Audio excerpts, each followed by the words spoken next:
What I'm hopeful for, and what I actually see happening, I think that we're on the right track. The birth of a new kind of humanity is going to take place, but there are still a lot of decisions to be made. How violent shall this birth be? What toll shall it take upon our mother, the earth? What shape shall the baby be in when it finally is delivered?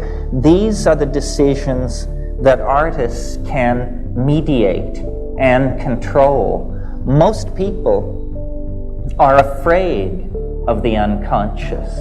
This is why you can have a psychedelic compound like DMT, which is very much like ordinary brain chemistry, appears completely physiologically harmless, only lasts 10 minutes, extremely powerful, and generally in this society you have no takers.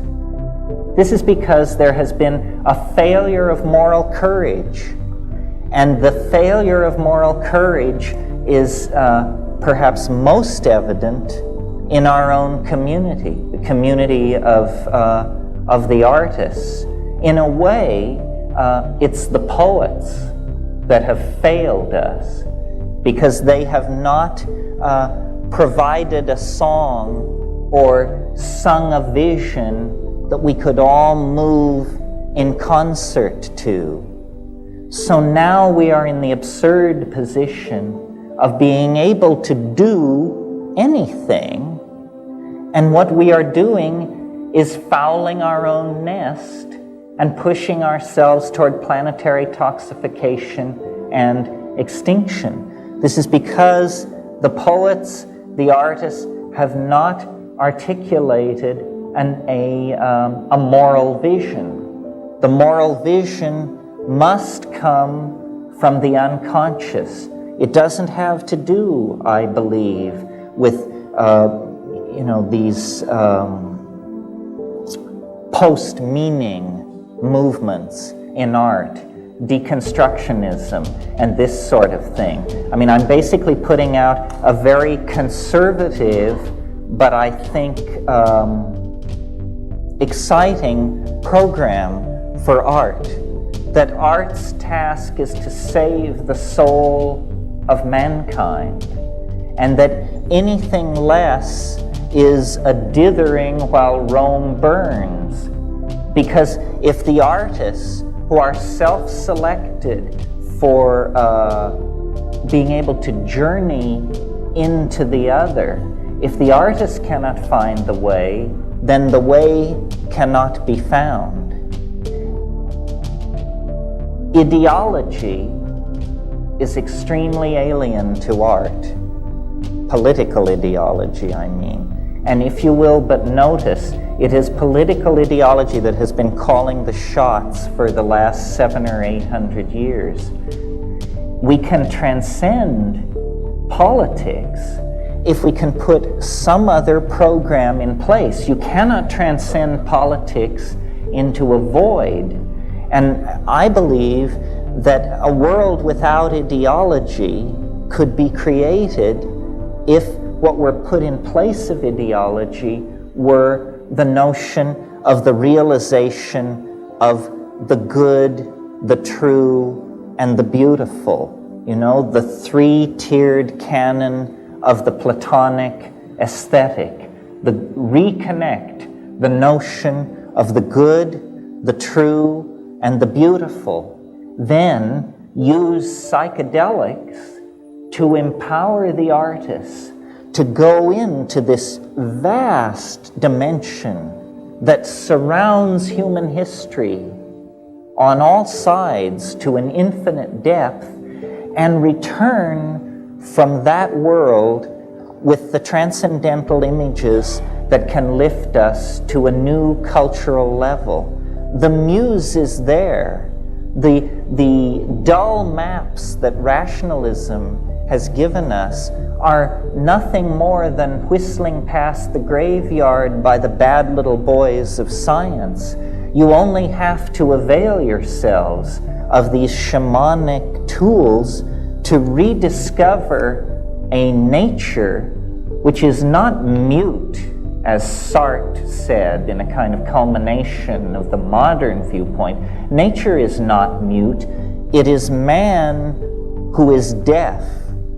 And the way to open our ears, open our eyes, and reconnect with the intent of a living world is through the psychedelics. Now, as you know, biology runs on genes, and genes are the units of meaning of heredity. But we could make a model of the informational environment that is represented by culture, and in fact this is done. A word has been invented, meme, M-E-M-E, meme. A meme is not the smallest unit of heredity. A meme is the smallest unit of meaning of an idea. Ideas are made of memes.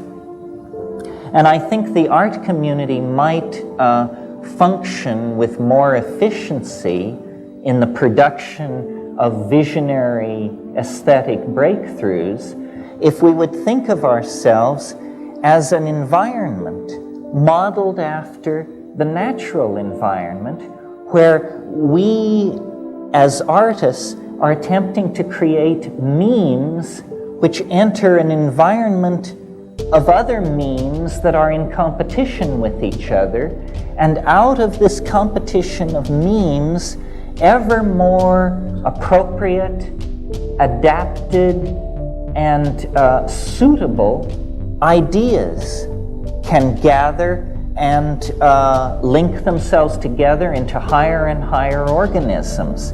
Now, in order for this to happen, there is an obligation upon each one of us to carry our ideas clearly, because in the same way that a gene must be copied correctly to be replicated, or it will cause some pathological mutation, a meme must be correctly replicated, or it will cause a pathological mutation. For instance, I would say what the Nazis did to Friedrich Nietzsche's philosophy was a miscopied meme became a toxic mutation inside a culture.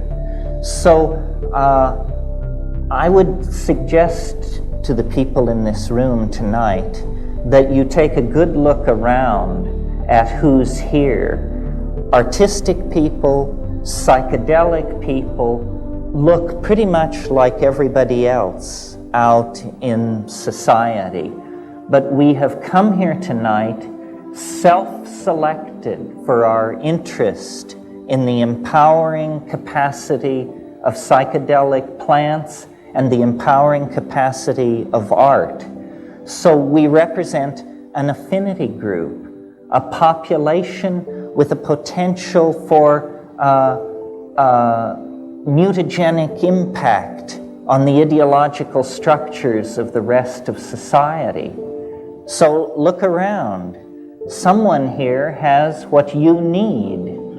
And if you can only figure out who it is, you can make a novel connection to move them into a new level of creativity. Well, what is this new level of creativity? Some of you may be familiar with a theme that was very big in medieval religious art, which was the apocalypse of St. John or of somebody. There are a number of these apocalypses. And I think that many of us may come out of a kind of secular background or have not given this kind of a religious idea too much consideration. But my idiosyncratic conclusion, based simply on trying to be honest about the content of the psychedelic experience, is that human history really is on a collision course with a transcendental object of some sort, it is not going to be business as usual into the endless unfolding confines of the future. The very fact that human history is occurring on this planet, the very fact that a primate has left the ordinary pattern of primate activity and gone into the business of running stock markets and molecular biology labs and art museums indicates to me the nearby presence in another dimension of a kind of hyper-organizing force, or what I call the transcendental object. And I believe that this transcendental object is casting an enormous shadow over the human historical landscape. So that if you're back in ancient Judea, you have an anticipation of the Messiah. If you are at Eleusis, at the height of the practice of the Eleusinian mysteries, you have an anticipation of the dark God. These anticipations of an unspeakable, transcendent reality that are always clothed in the assumptions of the individual artist and the society in which he or she is working are in fact genuine, and that you don't have to give yourself over to fundamentalist religion to connect with the fact that human history is an adventure. And this adventure has a number of startling reverses and sudden plot shifts that are very difficult to anticipate, and that we are coming up on one of those. The civilization that was created out of the collapse of the medieval world has now shown its contradictions to be unbearable. And though no one of us knows what the shape of the new civilization will be, somehow in the singing of the ayahuasca songs in the rainforest, in the tremendous hypermetallic transcendental off-planetary flash of psilocybin, in the teaching of the self-transforming machine elves that seem to dwell in the DMT dimension, we see that the ordinary linear expectations of history are breaking down, and that the truth of the immanence of the mystery is breaking through all the structures of denial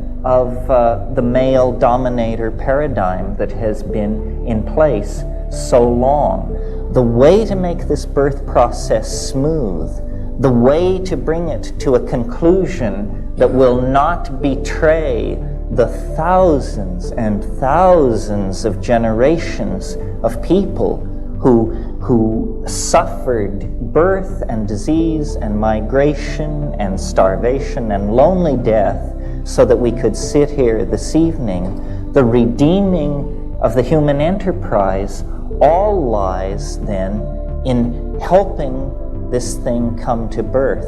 And each artist is an antenna to the transcendental other. And as we go with our own history into that thing, and then create a unique confluence of our uniqueness and its uniqueness, we collectively create an arrow out of history, out of time, perhaps even out of matter, that will redeem then the idea that man is good. Redeem the idea that man is good.